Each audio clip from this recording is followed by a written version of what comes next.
Hi, this is Colette from Soul Life Loving. Today, I just wanted to go through a meditation that I had yesterday morning.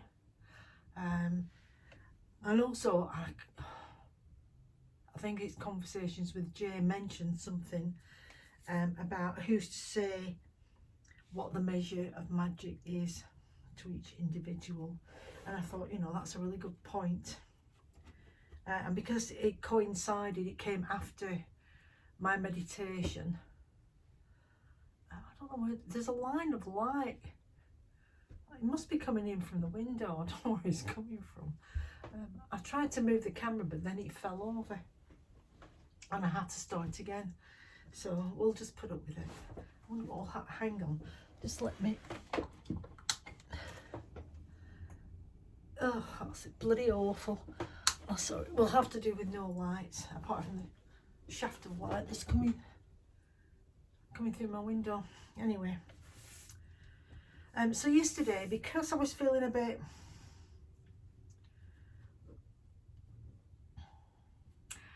tied inside, that's how I felt. I felt like I was tied inside with knots attaching to things, and I wasn't 100% sure what the knots were.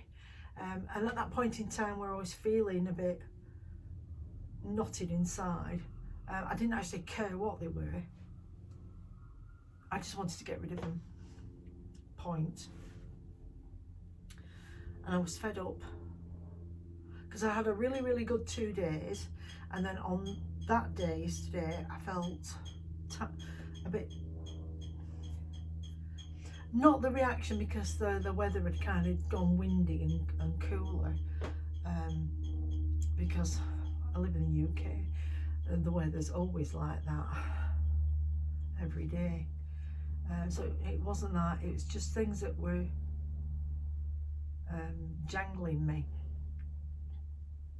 Like, there must be past things, there must be things that are attached to me that I've allowed because I've been concentrating or thinking about them, or they've been in my subconscious, they've remained attached to me, and because of that, and because there's too many of them, they've created a knot of leads, and really they needed removing, and I don't always know what to do with them, because sometimes it's not that I want a cord cutting thing, or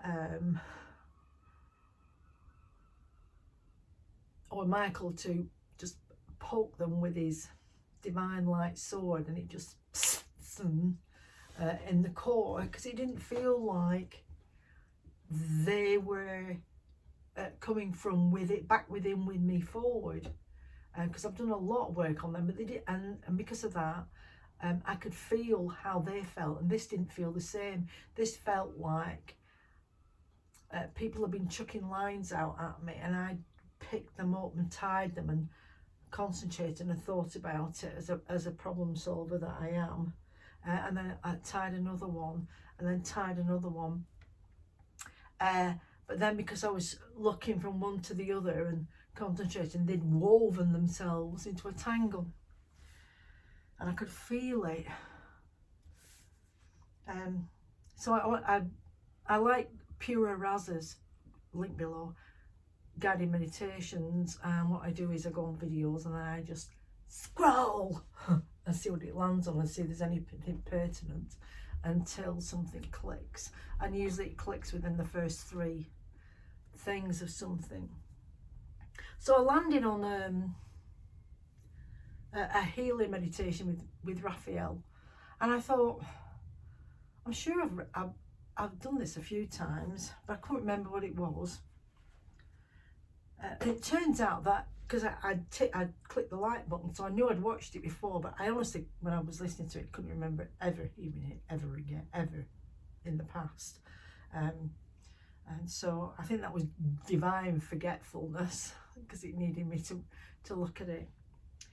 So it put it on, and I thought, when I was in this meditation, and I asked for Raphael's help to show me what the problems were and make that visible to me so I can visualize it and how to deal with it. And then on the astrally, there's me astrally on the boat, me astrally getting up off the astral me to go onto the bow of the boat. And there on a table was this small conical faceted violet coloured crystal, and I like crystals, I must admit. I like the way I like them when they're cut, and I like them when they're uncut. I like those things. I like the energies that they give off when you hold them in your hand. And I was looking at it thinking, well, that's really, really pretty. And as I was looking at it thinking really, really pretty, Raza said, what colour would you like the crystal to be? And I said to her in my head, yeah, it's violet coloured.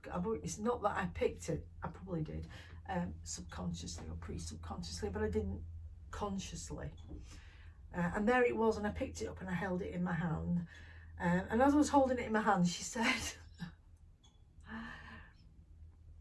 imagine a mountain, a crystal mountain of that colour.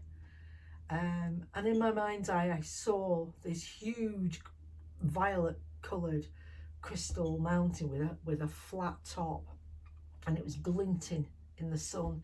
And I thought, oh, that's really nice. And so, you know, I want to go there. And I thought that everybody was coming with me, but everybody didn't come with me at that point in time. I found myself up there on my own, which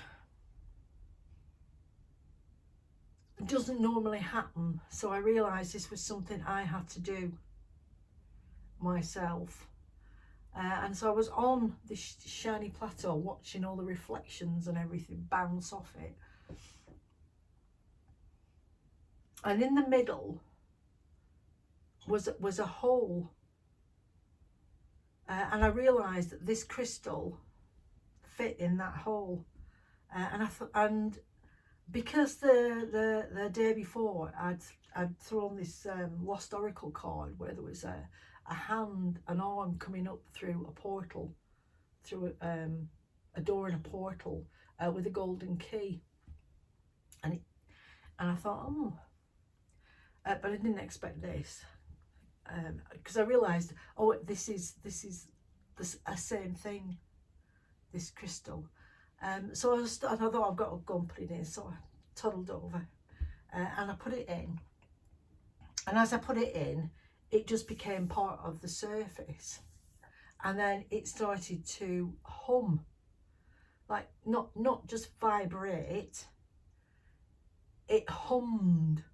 I don't know if you've ever been near anybody who, it's like that kind of on thing, who is humming, who has a bass voice, and if you put your hand on their back when they're making that sound, you can feel the vibrations right in their core, and it felt like that. It was a vibration, but it was a hum. I could hear the hum. I could hear the hum underneath the ear screech above it. I thought, oh, this is really lovely. And then I heard Raphael's voice say, if you lie on this plinth, it will go through you. It will go through your whole body, and it will realign your energy and your, what did he call it? Your tonal vibration, so that your body is vibrating as it should be at the right pitch. I had to look up what he meant, what tonal vibration after, but that's what he meant. And when that happened, he took a green ball of energy and he just put it into my third eye. And because this has happened before, they used to go, get it, don't do that. As long since past years ago. So that went in. And when it does, it came in with the hum. Like an in-breath with the hum. And it just surrounded all of me, inside and out, and everything. And it's a healing hum. And a voice said, what would you like to ask me? And I said, why do I feel so knotted? I want to see the knots. I want to see what it is in me that makes me feel like that. I want it to show itself to me so that I know how to deal with it. So that next time I feel like this, I can put myself into a state of meditation. I can go to the top of that crystal mountain, call on Raphael to help me, and do the same thing. Because I know that when I do that, alchemy will happen, and I will feel it right through me, and through all the me's will feel that. And as I said that, and normally what I do to make sure I know what I'm doing, when I ask a specific question like that, I tap my thigh and I say, and so it is. And I just said, and so it is, and this vision opened up, where all these strings were coming off me, all over like that, and they were tied in a little knot to me. And I knew, well, because you know what to do. So I slowly untied them. As I untied them, I was like, I release you with love. I release you with love. And I didn't have to go and specify what each thing was, because that would have distracted me from it. All that I needed to do was to untie it and release it with love. So I untied, and there were like 8. No wonder I was knotted, and I felt clogged and tied and strictured. So I did that, and I untied them, and they just floated off. And I was just thinking, I wonder where they're going to float to. And they just floated straight into Raphael, and then they just became green strands. And I remember thinking, oh, they look just like long blades of grass floating off, and they just disappeared. And my human me's thinking, I wondered how we did that. I wondered what they did with them when they got them, how they alchemised them like that, and they just absorbed them, and they become a part of them, and part of them is so pure and so clean and so good, and that it's done out of pure love, and that they can only become love, these things. And I thought, yeah, I like that. And whilst my human brain was chipping that little bit of wisdom in, Jamil's voice said, it's time to go. So, they know me. Well, he knows me. He knows that my mind will wander as it ponders, and it was time to go back. So I went back to the astral me that was sitting on the deck in the sunshine, and then back to the me that was led on the bed inside, resting, and then back to me, led on the couch in my shed. And as the meditation ended, and I thought, I was still doing it, this intake of after it, it shudders through you, the release of these things, these tension things, and what comes after is peace. You know, not emptiness, a peace where you can move around and feel good and feel generous, and, you know, not nitpicky and not judgmental and not critical, and you know, you're in a nice little state of grace, ready for the next triggering event that you hope not to go at. So thank you so much for listening, as usual. Bless your patience. Bye.